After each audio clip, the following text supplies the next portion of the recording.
Hello বন্ধুরা, চলে এলাম আজ নতুন আরেকটা ভিডিও নিয়ে। তো আজকের ভিডিওতে আমরা অনেক সময় আমাদের ল্যাপটপ বা ডেস্কটপের কিবোর্ড খারাপ হয়ে যায় বা নষ্ট হয়ে যায়। অনেক সময় আছে আমাদের ওয়ার্ডগুলোয় কাজ হয় না, যে এখানে যে ওয়ার্ডগুলো আছে সে ওয়ার্ডগুলোয় কাজ হয় না।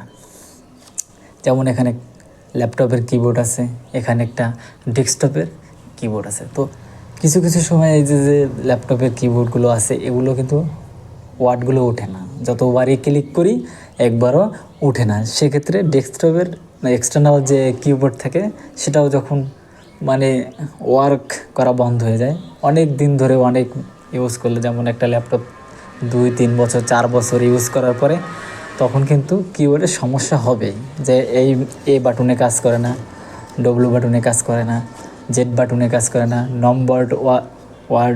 নম্বরগুলো ওঠে না। তো সেক্ষেত্রে কি করব আমরা? সেক্ষেত্রে আমাদের কিন্তু উইন্ডোজের ভিতরে, ঠিক আছে, উইন্ডোজ অপারেটিং সিস্টেমের ভিতরে এমন একটা অপশন আছে যেটা কিন্তু আমাদের কোনো কাজ করতেছি আমরা, ধরেন এখন আমরা টাইপ করতেছি, টাইপ করা অবস্থায় যদি তোমার যদি কিবোর্ডে কাজ করা বন্ধ হয়ে গেল, তখন কি করবে? তখন তো কোনো ব্যবস্থা নিতেই হবে। তো সেক্ষেত্রে আমরা কি করতে পারি?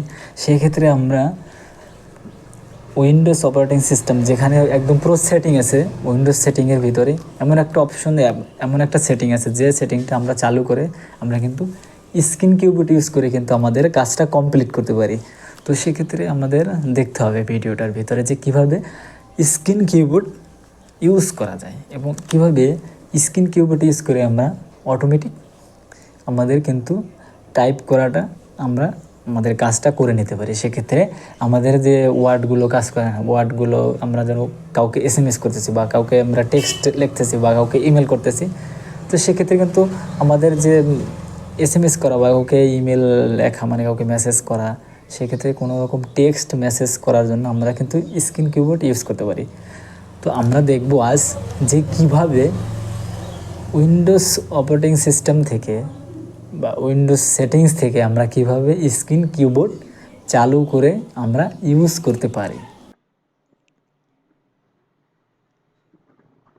বন্ধুরা, চলে এলাম আমাদের কম্পিউটার স্ক্রিনে। তো আমরা এখন দেখব যে কিভাবে স্ক্রিন কিবোর্ড ইউজ করা যায়, কিভাবে স্ক্রিন কিবোর্ড ইউজ করে আমাদের গুরুত্বপূর্ণ কাজ কমপ্লিট করব। তো সেক্ষেত্রে আমাদের ফার্স্ট টাইম আমাদের যেতে হবে উইন্ডোজ স্টার্ট মেনু বারে এখান থেকে স্টার্ট মেনু বারে ক্লিক করার পরে আমাদের এখানে কিন্তু আমাদের কম্পিউটারের ভিতরে যতগুলো মানে আমাদের উইন্ডোজের ভিতরে যতগুলো অ্যাপস ইনস্টল করা এখানে আছে, আমাদের এখানে যতগুলো অ্যাপস ইনস্টল করা আছে, যতগুলো মানে অ্যাপ্লিকেশন আছে আমাদের ইনস্টল করা, সবগুলো অ্যাপ্লিকেশনের নেম এইখানে সবগুলোর নেম শো করবে। যেমন আমার অনেকগুলো এখানে অ্যাপ্লিকেশন ইনস্টল করা আছে, তো এখানে সবগুলোরই নাম আছে। তো আমরা এখান থেকে আমরা নিচের দিকে যাব।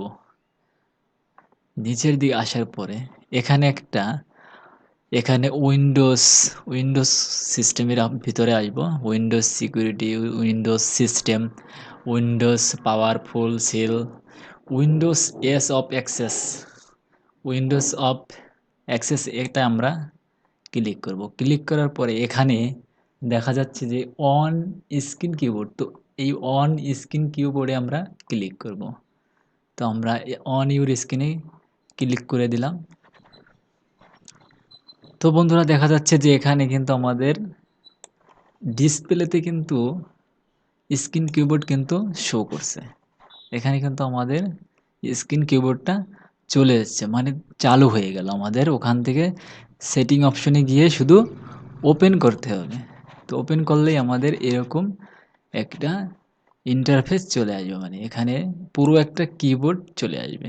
যেমন আমাদের ডেস্কটপে এক্সটার্নাল কিবোর্ড থাকে এবং ল্যাপটপের সাধারণত যে কিবোর্ড থাকে ওরকম টাইপের, কিন্তু এখানে কিছু কিছু কাজ, যেমন এন্টার মেনু, এন্টারে বাটনে কাজ করবে না। অনেকগুলো বাটন আছে যেগুলো কাজ করবে না, কিন্তু আপনি যদি আপনার কোনো এসএমএস লিখতে হয় বা কাউকে টেক্সট করতে হয় সেক্ষেত্রে কিন্তু আপনি প্রত্যেকটা ওয়ার্ড কিন্তু এখানের কাজ করবে। যে হোয়াইট কালার আমরা এখানে কিন্তু আমাদের মাউস কার্সারটা যেখানেই আমরা নিয়ে যাব সেখানেই কিন্তু সেই ওয়ার্ডটাই কিন্তু এখানে উঠবে। তো সাধারণভাবে আমরা যদি দেখো একটা ফোল্ডার এখানে আমরা ওপেন করে নিলাম। তো এখানে আমরা একটা ফোল্ডার ওপেন করে নিলাম এখান থেকে। তো এখান থেকে আমরা যে কোনো একটা ফোল্ডারের নাম চেঞ্জ করব বা কিছু একটা লিখবো আমরা। তো সেক্ষেত্রে আমরা এটা একটু কিবোর্ডটা একটু ছোট করে নেবেন যাতে খুব সহজেই যে কোনো কিছু লিখতে পারেন। তো আমরা এটার রিনেমে ক্লিক করব। তো রিনেমে ক্লিক করার পরে এখানে আমরা যেমন আমাদের কিবোর্ডে যেমন ক্রস চিহ্ন দিয়ে আমরা সবগুলো লেখা কেটে দিই। তো এখানে কেটে দিলাম।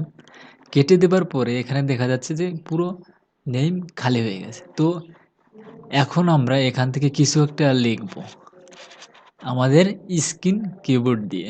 যেমন আমাদের এক্সটার্নাল বা এমনি কিবোর্ড দিয়ে যে আমরা লিখি তেমন। এখন আমরা কিছু একটা লিখব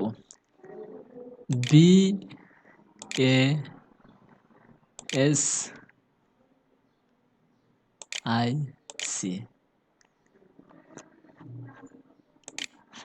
এখানে কিন্তু বেসিক্যালি লিখলাম। বেসিক্যালি লিখে দিলাম এখান থেকে স্পেস, যেমন স্পেস দেখেন এখানে কিন্তু স্পেস বাটনে কিন্তু কাজ করছে। স্ক্রিন কিবোর্ডে প্রত্যেকটা ওয়ার্ড কিন্তু কাজ করবে। দেখেন আপনাদের আমি আরও জুম করে বড় করে দেখাচ্ছি। এই কিবোর্ডটা এমন একটা কিবোর্ড আমাদের যেমন ডেস্কটপের যে এক্সটার্নাল কিবোর্ড থাকে এটা কিন্তু আমরা ছোট বড় সাইজে করে নিতে পারি না, এবং ল্যাপটপের সাথে যে কিবোর্ড থাকে এটাও কিন্তু আমরা সাইজে ছোট বড় করে নিতে পারি না, কারণ ওটা ফিক্সড থাকে। তো এখানে কিন্তু স্ক্রিন কিবোর্ডটা কিন্তু আমরা সাইজে ছোট বড় সবই করে নিতে পারি। এখান থেকে আমরা যেমন এখান থেকে এর বড় এবং এভাবে ছোট করে নিতে পারি। তোমাদের যেমন সাইজ প্রয়োজন হয় সেই সাইজ করে নিয়ে তো আমরা এখানে কিন্তু একটা ফোল্ডার নেম চেঞ্জ করলাম স্ক্রিন কিবোর্ড দিয়ে। তো তোমরা কিন্তু এভাবে যে কোনো ওয়ার্ড বা যে কোনো নাম, যে কোনো কাউকে এসএমএস বা প্রত্যেকে আপনি নর্মালি যে কিবোর্ডে কাজ করে থাকে এই স্ক্রিন কিবোর্ডও সেইভাবেই কাজ করবে। তো দেখো এখান থেকে তোমরা ভাবতে পারো যে নম্বরগুলোই কাজ করবে না, এখানে সমস্ত নম্বরগুলোও কাজ করবে।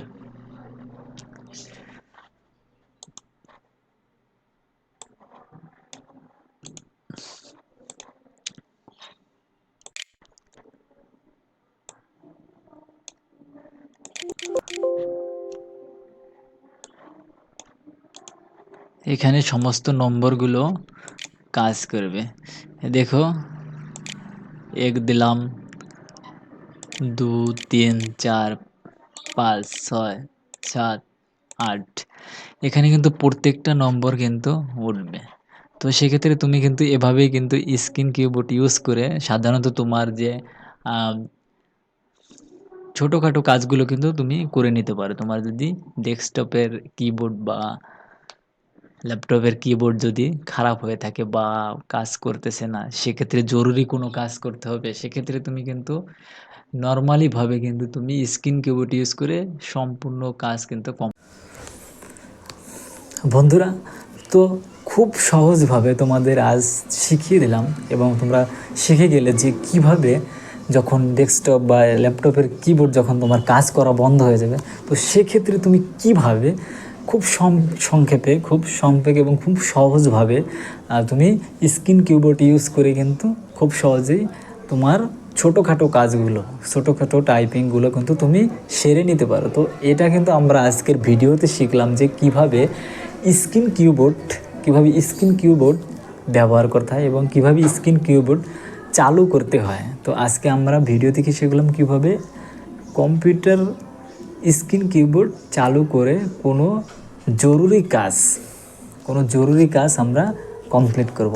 সেক্ষেত্রে আমাদের ভিডিওগুলো যদি ভালো লেগে থাকে বেসিক কম্পিউটার ক্লাসের পক্ষ থেকে আমি একটাই রিকোয়েস্ট করব, আমরা আমাদের Facebook page basic computer class পেজে ফলো করে দেবে এবং আমাদের ইউটিউব চ্যানেলটা সাবস্ক্রাইব করে দেবে। আমাদের এখানে একদম রিয়েল ভিডিও পোস্ট করা এবং একদম সাধারণভাবে কম্পিউটারের সেটিং সম্পর্কে বোঝানো হয়, একদম সাধারণভাবে, যে আমি এতগুলো সময় নিয়ে কিছু কথা বললাম এভাবে না। কিন্তু আমাদের কিন্তু সেরকম ভিআইপি ইন্ট্রো নেই, কিন্তু আমরা একদম নর্মালিভাবে কিন্তু আমরা এখানে বুঝিয়ে থাকি আমাদের বেসিক কম্পিউটার ক্লাস এই চ্যানেল। তো সেক্ষেত্রে চ্যানেলটা সাবস্ক্রাইব করে দেবে এবং আমাদের ফেসবুক পেজটা ফলো করতে ভুলবেন না। তো সবাইকে ধন্যবাদ জানিয়ে আজকের ভিডিও এখানেই সমাপ্ত করলাম। সবাই ভালো থাকবেন, গুড বাই।